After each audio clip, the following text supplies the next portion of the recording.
Good afternoon, and thank you so much for joining us today. My name is Latrina Foster, Director of the Fulton County Department of Behavioral Health and Developmental Disabilities.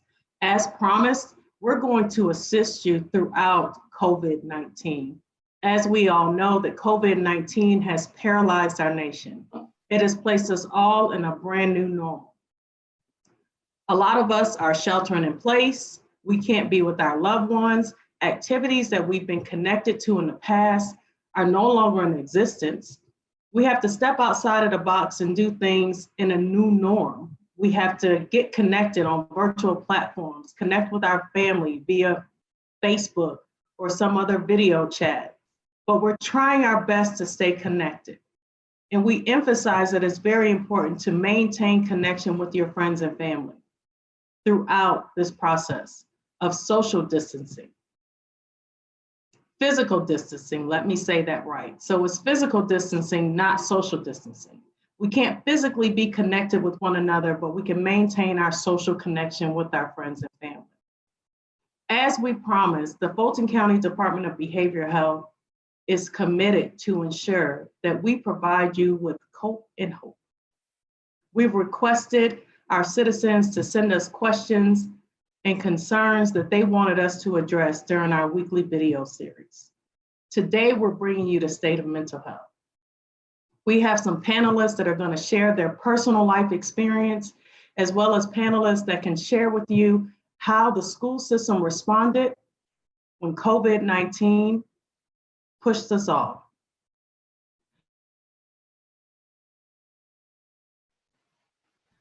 Ryan Cole.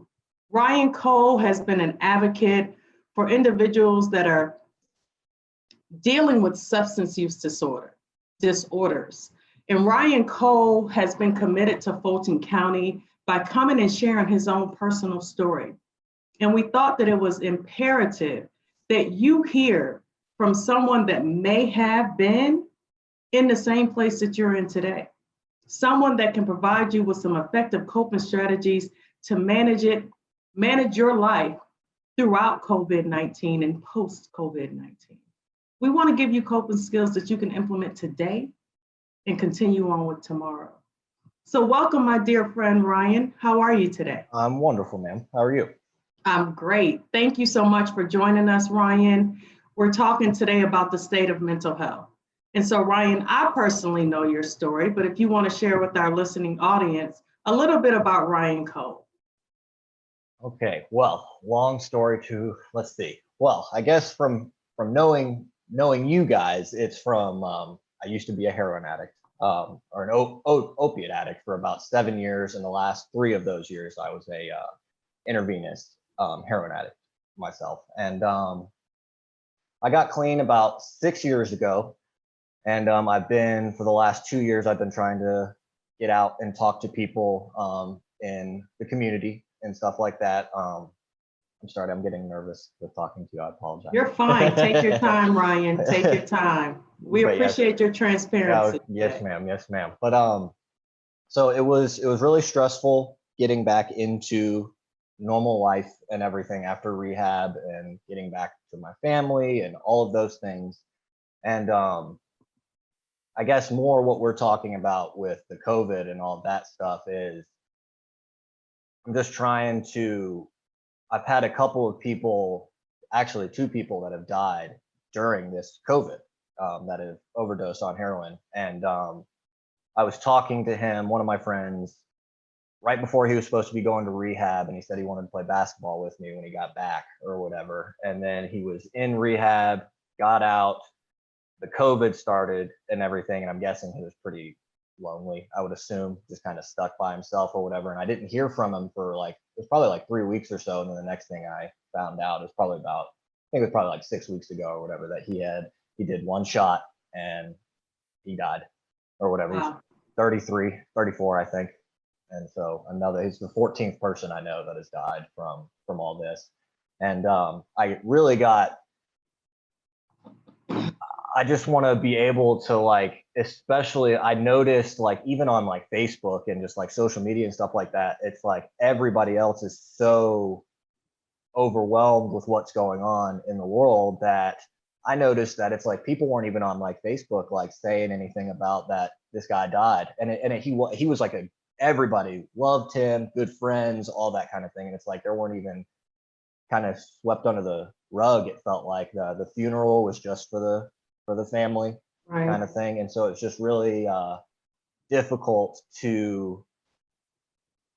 I don't know. I feel bad for. I know people that are still in that stuff right now, and especially when you don't have meetings and you don't have those kind of things that you can have access to and everything like that. It's like I hope people can find a way to at least get real close to their family and get real close to Christ, because that seems to be the only two things that are like can sustain you, at least in my belief, kind of thing. But that's what I want to help.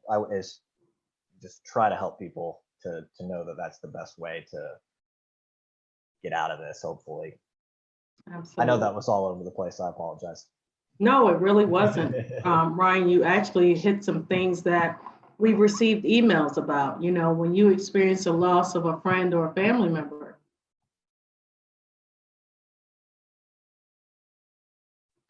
moment with that loved one through a funeral service that we typically were used to having. Now people are having very small funerals or graveside funerals where everybody's outside next to their car, and not being able to share that experience with friends and family that are still here that can discuss those memories of that loved one. Yes, ma'am. So we appreciate you sharing that story.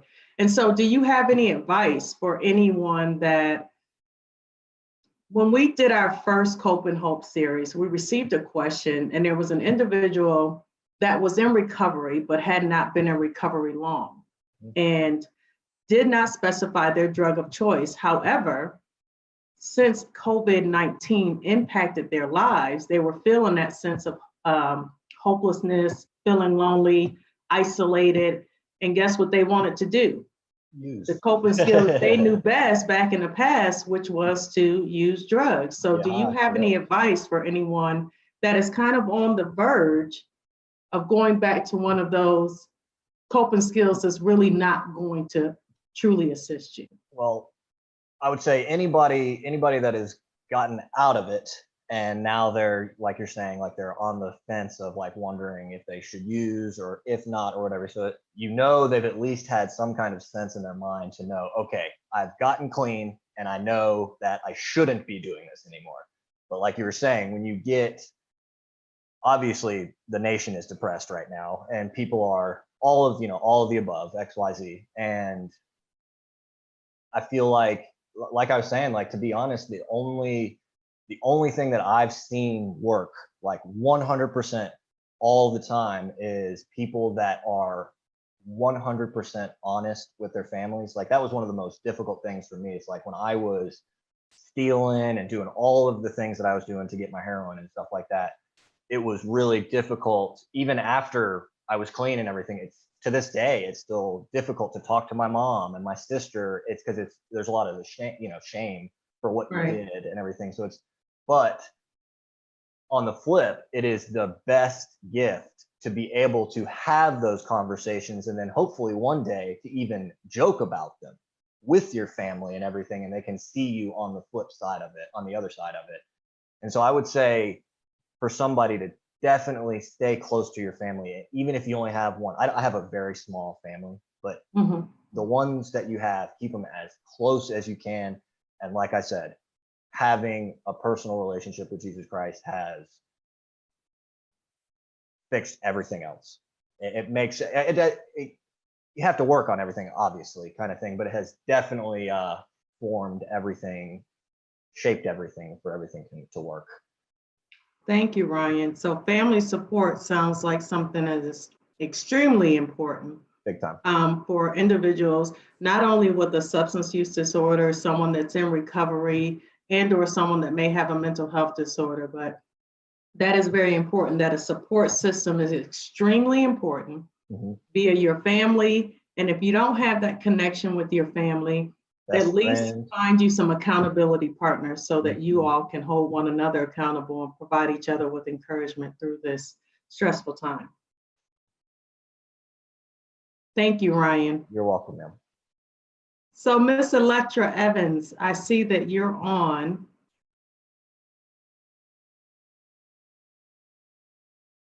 Okay. How are you today? I am fine, but I can't get. Oh, Jesus. I done cut her off. Hello? No, I'm here. And do you have Okay, you Elijah hear with me? you? I can hear you just fine. Okay, here he is. I think my camera is muted. Miss Evans, I was actually going to start with you. Uh-huh.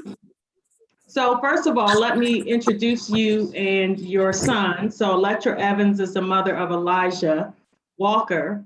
Elijah Walker graduated from our Clubhouse program in Fulton County, which is a substance use prevention and intervention program for adolescents. And he was a successful graduate of that program. And we're so proud of Elijah. And we're so proud of how he comes back and tries to help other adolescents. I really admire that because that's what life is about, reaching back and helping the next person walk through a process that you've Yes. been through. So Ms. Evans, as you heard Ryan say, his family is his lifeline through ensuring his successful recovery, ongoing recovery. What would you say your relationship with Elijah has been since he's graduated from the Clubhouse program, and kind of tell us a little bit about what was it like prior to Elijah participating in the Clubhouse? And then what is your relationship now post graduation from the Clubhouse? Elijah is my great nephew who came to live with me when he was 9 years old. And so when I first got Elijah, he had been through a lot of things, a lot of instability, bounce from place to place, living with people to people. And he ended up coming to me through Clayton County DFACS. So at 9 years old, I got this little boy who didn't have any stability, who did not have any structure or anything. And so Elijah pretty much had failed every class in school up until the time I got him. I got him, provided some stability, went on later on. I finally went through the whole process, and it was Elijah. And when he came, I already had two of his siblings with me. So I had the three kids, a 9-year-old boy and a 6-month-old baby and a 6-year-old little girl, and they're his siblings. So went on later on and adopted Elijah when he was 14. And he started having some difficulties. I can't even remember who referred. Start getting some counseling at Odyssey, and Okay. Odyssey referred him to the Clubhouse because his biological mom had really extensive history with drug abuse and alcohol use, and we wanted to make sure that a lot of that stuff is genetic, and we just wanted to make sure that Elijah didn't fall into some of that same stuff. And he did some little experimenting and everything, but got him in the Clubhouse, started coming to the groups and participating with a lot of other different kids and activities and being part of the groups. And now he's turned, he if I had to say so myself, he turned out to be a pretty good kid. So Wonderful. he's done real well. He's done, they've had opened him up to a lot of different opportunities at the Clubhouse. He's learned a lot of things, learned how to tie that tie, learned how to do that resume, do a lot of things that's going to help him. And they've done some things with having people come and talk to him. So right now he's on track to join the Army National Guard. And they've made it available that if he needed to speak to some more recruiters and some of the stuff he likes to do, he had the opportunity to go to a recording studio. So the Clubhouse has been real good with those activities for him. We're doing stuff that I never would have thought about doing. So it's been very helpful. He stayed on task with the groups. I don't even worry about him with experimenting with drugs or alcohol or anything. So, I mean, I'm very proud of his how much it has grown. Awesome. Congratulations, Elijah. Thank you. Thank you for joining us today. We're talking about the state of mental health today, and I just felt it was so important that we hear from a strong young man such as yourself, who has really vested time in yourself by participating in the clubhouse where you were able to engage with other peers around your age and open yourself up to some new ideas. But we just wanted to hear from you about how are things going right now that you're not able to be around your friends and the world has kind of shifted where you can't hang out with your buddies and do the things that you did in the past. What are you doing with yourself to stay busy? Well, right now I'm just like helping out with the family, like just hanging with the family. Like I'm just helping out with family. That's it. I mean, that's pretty much all. And focus on school, and now I'm graduated. So, like, Well, congratulations.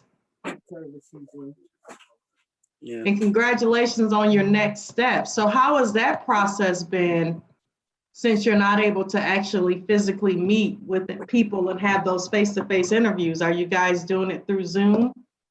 Nah, I mean, like, I don't have like that much friends, so like, it's just me by myself right now. But you know, I talk to a couple people, but it's not like as face to face or on call or anything. Okay. Every once in a while, I see them. So what are you doing to manage to stop yourself from getting stressed out or getting depressed right now? I mean, my family pretty much keep me up at the moment, so like that's not really a problem. Just avoiding stuff like that because like one, I don't go places, so okay, it's not like and two, my family, they just help me. So awesome. So family has been the key word today. Yeah. You're saying family, Ryan is saying family. So I hope that people are listening and using this opportunity to create or reestablish or cultivate our relationships with our family. Yeah. Because as our panelists are telling us, that is very important. Thank you, Elijah. Oh, thank you. Ms. Hall, how are you today? Fabulous. How about yourself? I'm great. Thank you so much for joining us. Thanks So for we have inviting me. Lucy Hall here with us, who is the CEO and founder of Mary Hall Freedom House. Did I lose you? Okay, Ms. Hall, tell us about what is Mary Hall Freedom House? Absolutely. Mary Hall Freedom House is a comprehensive behavioral health program for women, children, veterans, and families. We do everything from emergency housing to permanent housing, along with substance abuse, mental health services, all the wraparound services as it relates to moving people from their state when we meet them to self-sufficiency, whether that state be homelessness, whether that state be substance abuse and mental health, whether that state be domestic violence. We help people to move into self-sufficiency through a plethora of different services that we offer. So are you able to still offer these services as COVID-19 has taken over? Absolutely. So interesting. I want to comment on the young man and give kudos to that young man who was speaking. And I just want to say this as it relates to, I'm sorry, I'm actually at a closing. So excuse me. As it relates to connection, that is the key for all of us. We were made for relationship and connection. And so it is imperative that we feel that we have a connection, whether it's to family, friends, community. And I think that's what the success of Mary Hall Freedom House has been. And so I would encourage people to make sure they stay connected. And because of technology, even as we are all in different places right now, we are all connected. And so I cannot express that enough to people. Don't stay isolated, connect. There are so many services available on Zoom. So how have we survived during this pandemic? we went immediately to telemedicine. You know, one of the things when it first happened is we worked very diligently to make sure that every one of our units and every one of our sites had all of the technology it needed, smart TVs, computers, et cetera, et cetera. And that's how we provided communication. But we did have what I consider a staff that, kudos to them, who continue to provide those services, as you know, Fulton County and other partners provided that protective gear to us so that we could continue to provide services to the 300 and something people we serve across Fulton County, City of Atlanta, as well as Gwinnett. So it has been a challenge every day. You know, I totally live by one day at a time because that's all we get. And it has been challenges along the way, but most importantly, it has been successful. Thank you. Absolutely. People that are, as you would say, in the state where they are when you meet them, and help them transition to a state of independence and self-sufficiency. Tell us a little bit about your own life of recovery. Absolutely. So I'm a person in long-term recovery, and what that means, it's been 30 years since I've had the need to use any mind or mood altering substance. And by the grace of God, he has told me when I got into recovery that I needed to help others. And so that's why Mary Hall Freedom House came into being. I believe, just like the young men in this panel, we were saved to help others. We're in recovery to help others. We didn't do this by our own chance or our own circumstance, because we know there are many youth who did not make it. And so I was, by the grace of God, 27 when my life turned around, and I'm grateful to that. And since then, Mary Hall will be 24 years old June 1st, because I have been blessed to be able to help others. And again, you know, in a day and time, in a world we live in where community is so rare because of technology, because we're all into our own thing, I thank God that that's the one thing Mary Hall Freedom House does offer. We offer community, we offer connection, we offer people today who are lost the opportunity to find people who love them and who care about them. And so I'm really grateful for what God has been able to create through Mary Hall Freedom House. Awesome. So it sounds like that you've been working with individuals that are currently in your program to recreate that connection with their family and loved ones that they had lost connection with in the past. Absolutely. That's a major part, the family reunification and being able to connect people with their families. We do provide family services, individual and group counseling. We provide family services throughout the organization. And again, we have a father family advocate, one who, even if the father of the child is not in their life, we reach out to him and try to make that possible, because you and I both know a lot of times the absent father is a lot of the reasons why a lot of our children do go astray. And so we try to work with that brother, whoever he may be, to say whether he's in jail, whether he is free, whether he is working, how can you be a support to your children? Even if it's not with this woman, you two, let's learn how to co-parent. And so we do those kinds of things, as well as just providing services and helping family members to understand addiction and mental health. I think that's one of the things that I'm really big on, is changing the stigma around mental health and substance abuse. And so, you know, we've done a campaign. We have a movie and a book out right now called Hope Village and Hope Dealer, because it's about changing the stigma, changing the language that we use. You notice that I didn't say I'm clean, because I was never dirty. I was sick, and now I'm in recovery. You notice that there are certain languages that I didn't say. I don't raise my hand and identify as an addict or an alcoholic. I raise my hand and say I'm a person in long-term recovery. I got to speak those things as though they are. And so those are the things that we really try to empower people to know. Speak that what you are believing God for. Speak that what you are today. We're in recovery. We're not addicts. Thank you, Ms. Hall. Thank you very much. So I will say one thing about the stigma. I think that post-COVID-19, even right now during COVID-19, I'm thankful that the world is talking about mental health and ensuring that people obtain some sense of stability with their mental health, and they pay attention to their mental health.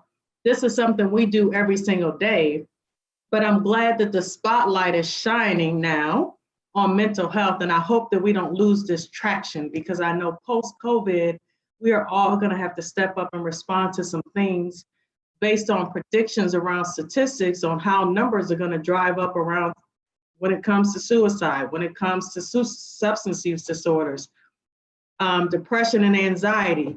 So we all need to be ready to step up to the plate and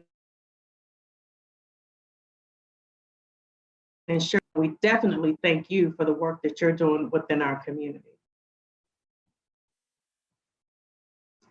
So I also have Miss Montgomery with me today. She's from Fulton County Schools. Great partner, love working with her. And so Chelsea, I know that you guys were hit hard. I think Fulton County Schools were the first schools to kind of shut down in response to COVID-19. And so the world was looking like, why are you closing all your schools? And so now everyone is pretty much on the same page. Tell me what life has been like having to close the doors and continue that academic focus, because the school year wasn't over. Yeah, I think for us, the secret was looking at what we currently do and can we flip those things into a virtual environment. So not creating all kinds of new things, but taking what we have and how do we replicate that? A good example is, at any given time, a student can walk in and talk to their school counselor. So our school counselors didn't have cell phones. So we quickly said, can we get them phones? So then, that's replicating the ability to see your counselor at school anytime you need to. So it was looking at the current supports we have and just trying to flip them. Some of that was easy and some of it wasn't. I think the biggest challenge, to echo what others have said, is that making connections. Just trying to locate our kids and find our families. I think they heard schools closed rather than we're still here for you and please connect with us. And we can still support you. So just trying to, and we're still trying to make those connections. So I hope that anyone listening today can hear, we are still here. And we have even more ways to support families now than we had before. So just trying to mimic our same supports and then just finding people as fast as we can. Yeah, because I noticed that a lot of the children that were in school and receiving lunches and breakfast, you all stepped up to the plate, and how are you addressing that? Yeah, I was out there those first couple weeks, and really it was just what our food services department was able and still is able to pull off is just remarkable. And it was pretty smooth. I mean, you get in there, they had all the bags packed. The families would pull up. We tried to stay as no contact as possible. And then in addition to giving them school meals, we also quickly put together a resource list of local food pantries to where they are located and stuck one of those orange flyers in every bag. So not only were they getting school lunches, but they also knew how to access food in their communities for more sustainability as well. Awesome. Let me take a moment and let our listening audience know that if they have questions, they can email their questions to social@fultoncountyga.gov. That's the word social, SOCIAL, at fultoncountyga.gov.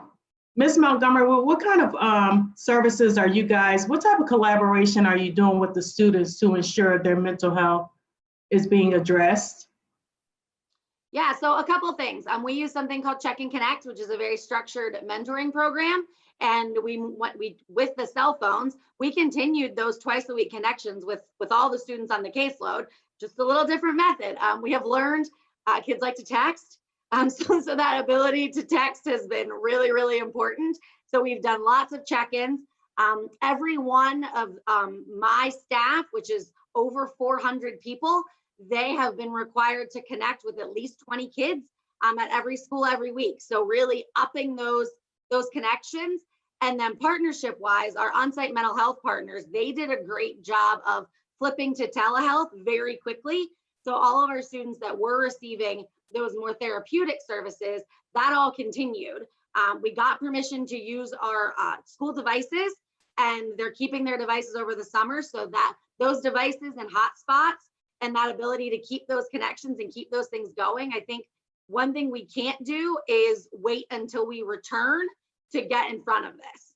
I'm really trying to approach this from a prevention standpoint. Let's keep everything going, up those connections, and then hopefully we're in a better place when we do sometime get to our new normal. Thank you, Chelsea. Do you have any words of encouragement for parents who, I hear a lot of parents say, wow, I've turned into a teacher, I'm trying to work from home, and I have my child here with this homework that is foreign to me. Yes, math is hard when you haven't seen it in a while. We've put together some really good resources on our website. I think there's an overwhelming number of resources for parents. And so we went through and kind of made a special curated collection from very high quality resources on our Fulton County Schools website. So on the website, we have our food resources, our mental health resources, and then a section of parent resources. Because some of our kids' basic needs are met and they're doing pretty well, but trying to manage parents having to work and their kids are starting to struggle or school's really difficult. We've put together really good resources at all different levels for our parents. But Awesome, thank you. We're almost done. Today's the last day of school. So Is today the last day of school for Fulton County Schools? Everyone's celebrating. So what about the students that, I'm a senior. I have been waiting for this moment for probably 6 years, at least 4. And now I don't get to walk across the stage. I can't get my diploma. Well, I'll get it in the mail, but I'm not gonna have that traditional graduation ceremony. What are you guys doing to encourage the students? Yeah, and that it's just tough. And same, I mean, we have college graduates and they're, even pre-K graduation, kindergarten graduation is exciting and things everybody looks forward to. The schools have been incredibly creative in what they have done around billboards and drive-through graduations. And I just think we tried to make the best of a tough situation. We've tried to push out, there are lots of businesses and companies that are doing things too. You could get a free box of Krispy Kremes this week. I think Pizza Hut, you can get free pizzas right now. We're never going to be able to replicate traditional graduation, and we know we're not. So just trying to do the best we can to celebrate our kids, get them yard signs, get them on a billboard, and because what we don't want to happen is that we just don't celebrate it. And there is still, an open line for depending on how things look and what things look like. And, do our communities want to have celebrations and things like that? So we know graduation is a tough subject and our kids have earned that celebration, but, we're trying to get creative and do the best that we can. And I will say that I'm very proud of some of the innovative ways that Fulton County Schools has celebrated their graduates. I mean, I would watch the news and I would see students pop up on the screen congratulating them. I've seen billboards of students that are graduating. So, I mean, just thinking outside of the box, I've seen parents where they would have a drive-by graduation celebration and some teachers are involved. So I think that everyone is doing the best job that they can do in a situation that we have never, ever been in before. Once again, I want to remind my listening audience that you can send your questions to social@fultoncountyga.gov. Sorry, Ms. Montgomery, were you going to say something? Yeah, I was just saying, I think it's a good perspective that we're living history. There will be kids someday that write papers about this pandemic that we're in and just trying to keep that perspective. And I think that just helps us to stay grounded that what we're experiencing is history and nothing that anybody has a guidebook for. Right. Thank you so much, Ms. Montgomery. So once again, I'm Latrina Foster, the Director of the Fulton County Department of Behavioral Health and Developmental Disabilities. Today, I have been talking to Ryan Cole, who is an advocate for individuals that are in recovery or individuals that are currently using substances and would like to transition. And he is there to help, to provide encouragement. I have Lucy Hall, who is the CEO and founder of Mary Hall Freedom House, where her job, her passion, her life goal is to ensure that people are reconnected to their family, loved ones, as they make that transition from the state where they connect with her in to a state of independence and self-sufficiency. We appreciate the hard work that she is doing in our community, the number of lives that she's saving and connecting. We just want to say thank you so much to you, Ms. Hall. We know that you are really putting your heart and soul into what you do on a daily basis. Then we have Chelsea Montgomery, who works with Fulton County Schools. She is the executive director. I may get this wrong, but it's psychology, social workers, and it's one more group, but she handles all of that. She ensures that our students are mentally sound and they have the resources or barriers in front of them for academic success. And we definitely appreciate what you do as well, Ms. Montgomery. And then we have Electra Evans, who has stepped up to the plate. She's taken in one of her loved ones. And this young man, Elijah Walker, has just flourished and he is doing great things. He's moving on, he's graduated, and now he's going on to the next step in his life. And we're so proud of you, Elijah. And we thank you for participating and sharing your story and being able to connect with other people that can relate to you. I appreciate all of you. I'm going to see if we have any questions from any of our listening audience. And so I will turn it over to our wonderful staff within FGTV.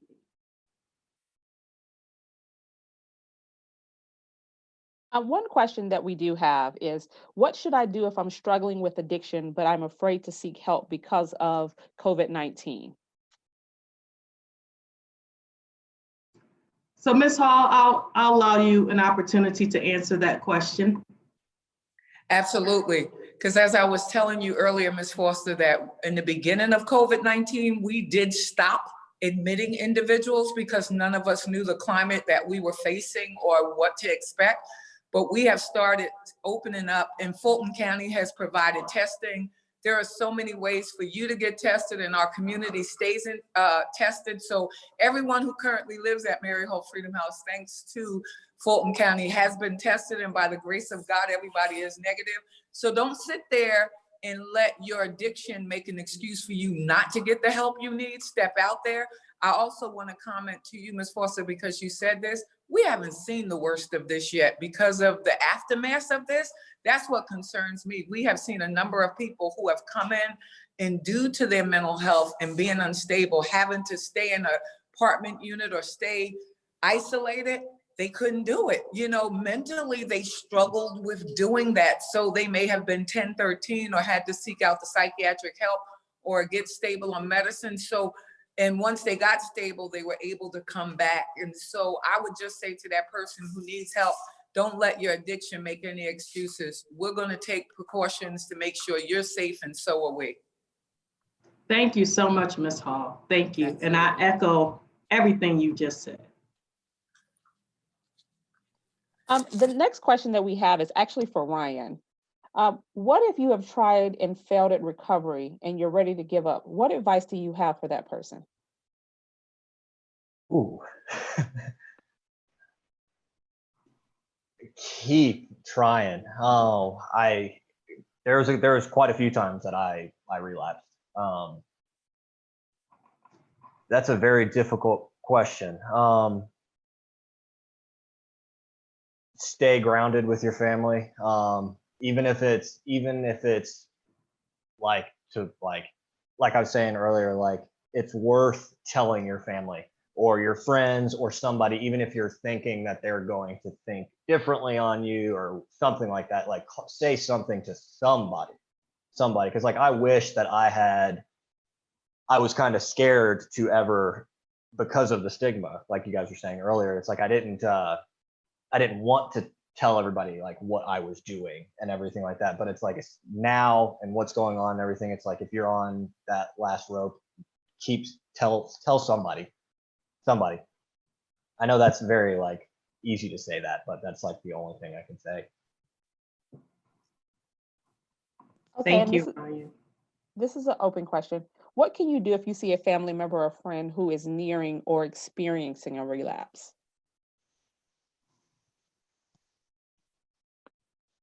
Is Ms. Hall with me? I am. Definitely would say that there are, again, many ways to stay connected.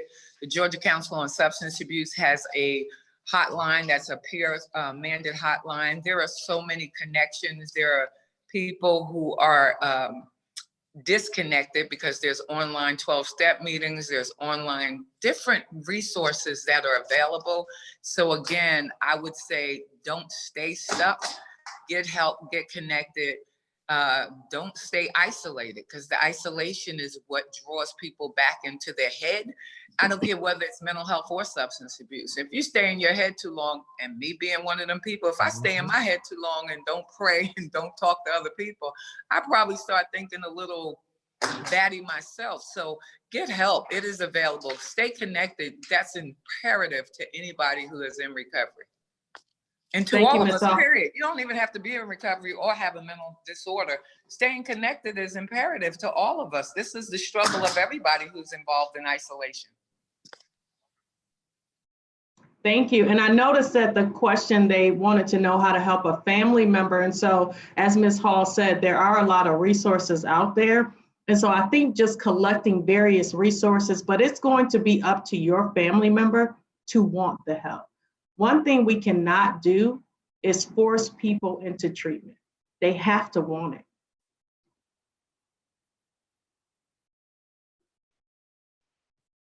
The next question also talks about a family member. One of our listeners wrote in, I have a family member who needs treatment for alcoholism and substance abuse, but unfortunately he doesn't have health care insurance since he's lost his job. He needs inpatient residential care. Are there places right now that are accepting the uninsured?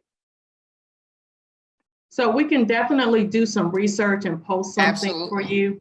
And I would say you would want to check with the Georgia Department of Behavioral Health and Developmental Disabilities, because they actually fund agencies to provide services to people that are uninsured and underinsured.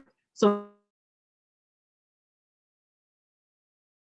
to pay, do not allow your ability or inability to pay for services to be a barrier for you to get to the next step. Were you going to add something to that, Ms. Hall? I was just going to say pretty much what you said, but again, you know, depending on where they are, I don't know where, if they're in Fulton County, there's places like St. Jude's for men. There are a number of places that are for men, and it's not about your ability to pay, it's your desire to get into recovery. So we get funds from both Fulton County and from DBHDD, the Department of Behavioral Health and Developmental Disabilities, for that specific service to provide services for people who are indigent or otherwise could not afford it or do not have health care. So don't allow that to be your reason for not seeking help. Great question. The last question that I have is, what do you say to someone who is in recovery, who has lost their job during this recession? How do you keep them from falling off the wagon? How do you keep them having positive thoughts and being in good spirits? Ryan, how can someone help someone right now to prevent them from sliding back? I would reiterate what Ms. Hall said, like even if it had to be like virtual 12 steps, just little things like that, just any kind of like a program or something that you could be using to try to help you work through that, especially when you don't have a job. I know that's real stressful. Yeah, I would say probably try to use some programs like online or something like that. I'm not very like advice on that, but I would assume that would be the best way. Ms. Evans, there's been a lot of questions about trying to help family members. And I just want to know, do you have any advice to people that see that their loved ones are in some type of distress, and how can they step up and be a resource to that individual? I missed that question. Can you repeat it, please? It's okay, I'll re-ask. I just wanted to say, from your perspective, how can you encourage our listening audience? Because I heard several questions about people wanting information for someone else. And so when we see our loved ones in a distressed situation and we want to help, Do you have any tips? I think so many times people don't seek out the help that they need. I think as a culture, African Americans do not seek out the therapy that they need and follow through. I would say, especially if it's a child and you are worried, or somebody points out that, you know, the child may need some assistance, that you follow through with it. Because that's the best thing. I wanted what was best for Elijah. And I think what helped me a little bit with him is having a background in mental health and working with the system throughout the years, that when I noticed something was going on, I sought out help. And I think many times as parents or family members, when issues are going on, we know they're going on, but we really are not, I think we're in denial a lot. And so we don't take the necessary steps that we need to. But I mean, in the long run, especially for a child, if you notice that something's going on and have some concern, that we take those steps to be able to help those kids as much as possible. Thank you. And Elijah, are you still there? Elijah, come back. He's here. Yes. Hey, Elijah. Just wanting to know, do you have any advice for the listening audience that their loved ones are, but they're not there yet? They don't even feel like they need help. Can you repeat the question? So do you have any advice for the people that are listening today, where their loved ones are trying to get help for them, but they don't feel like they need help? What does it take to get to the point where you recognize you actually need the help that people say you need?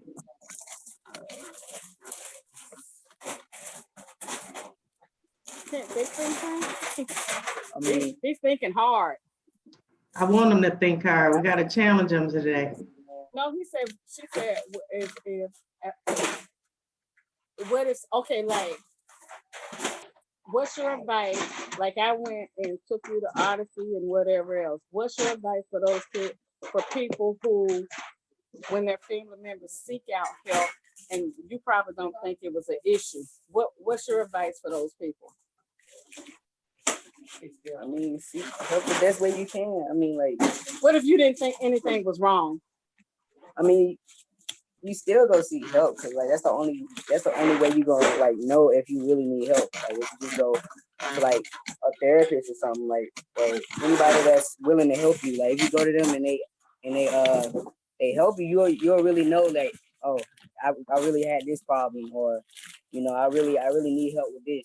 Like, that's how you really gonna know if someone else tells you, like, you know, this really what you should really do.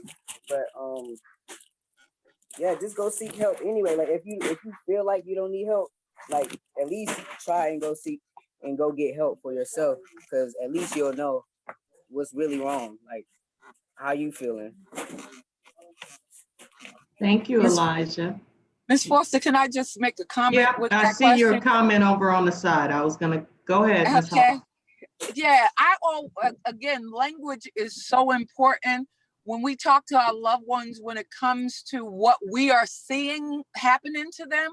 It's don't accuse, but, you know, keep it in the I statements, meaning I see this, I'm concerned, this is how it's infecting me, not you, because everybody's defenses go up when we point the finger at them to say something is wrong. But if you say to them, I see this is going on and it makes me feel this way, then that's what strikes the chord. It's not you are doing this and you're doing this and you're making me feel, because nobody can make me feel anything. I feel hurt because I see the person I love hurting. So I would say to them, I see that you keep drinking every day and it's really hurting me because there's nothing I can do, but I see what it's doing to you. That's a different question. You know, my dad, God rest his soul, said to me, I just want you to get yourself together before I leave this earth. That messed me up. I will never forget that, even 30 years out. Why? Because he didn't say, Lucy, you're a mess. He said, baby, I see what you're up to, and it's really hurting me. I just pray that you get yourself together before I leave this earth. And I was like, oh my God, you know, the thought of my father dying, first of all, really messed me up, blew my high that day too. And then the second thing was, I did want him to see me do well on this earth. And so, you know, those are the kind of conversations. Language is so important to all of us. So don't accuse, just keep it in the I statement. Again, I write a lot about that because it's so important that we learn how to talk recovery. You're absolutely correct. I mean, and we tell couples that all the time. When you're trying to highlight something in your relationship, you have to make it internal, how it makes you feel because of A, B, and C. So yes, you are absolutely correct, Ms. Hall. We're not trying to accuse people of anything. So for those listening and you're trying to get assistance for your loved ones, having those conversations and recognizing the language that you use when you are having those conversations, but mainly focusing on how it impacts you internally. I think we have one more question. Is actually I have two more questions. Okay. Another one just came in as well. Is there an organization like Mary Hall Freedom House that serves men? Yes, like I said, there is St. Jude's. There's also Covenant Communities that is strictly for men as Covenant. There's an organization called Stand. So Covenant is in Atlanta, downtown Atlanta.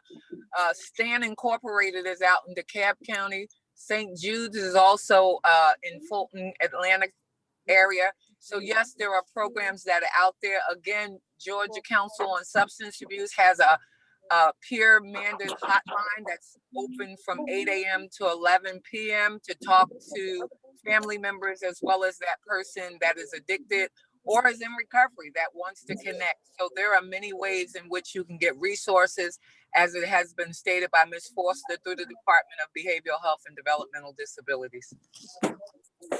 Thank you, Ms. Hall. There was another question. Yeah, and actually on the chat, Ryan chimed in of where he went. So Ryan, you want to share your resource? Oh, yes, ma'am. Sorry, I was looking back up. No, you're fine. Yeah, I went to Penfield down in Alapaha, like way South Georgia, but there's a women's campus up in North Georgia, and then there's another men's campus, I believe, up North Georgia. But I went the one in South Georgia, and it was I really loved it. It was only 6 weeks, so I guess it could have been a little bit longer, but the cat was out of the bag, and I was finally at rehab, so I was like, good, I'm doing it, kind of thing. So Good for you. Thank you, Ryan. you're welcome. Yeah, and then the final question that I do have is, when Ms. Evans took Elijah to get help, did he go willingly, and was he open to meeting with the therapist? Yeah, I mean, I didn't have any problem because he knew I think with once he got to my house and things were a lot different than where he was used to going. It was almost like I thought I was doing good, but there's something going on, and maybe I wasn't doing as well as I thought I was doing. The good thing about him that once he got to some stability, and even to like when I first enrolled him in his school that he was going to, the first day he was already in the school, and when I took him to the school and I walked in the classroom, introduced myself to the teacher, let her know that I was his aunt and he was living with me now, and asked her about a parent-teacher conference. And she met with me immediately that day because that was the first time any adult had ever come to school with him. And so when he was doing projects and I was there for parent-teacher conference and helping him with his projects and school and stuff, it was a difference to him. It was like, oh, this is the way it's supposed to be. So when it came to, he was struggling with a lot of things that was going on with him from childhood up until when he got with me.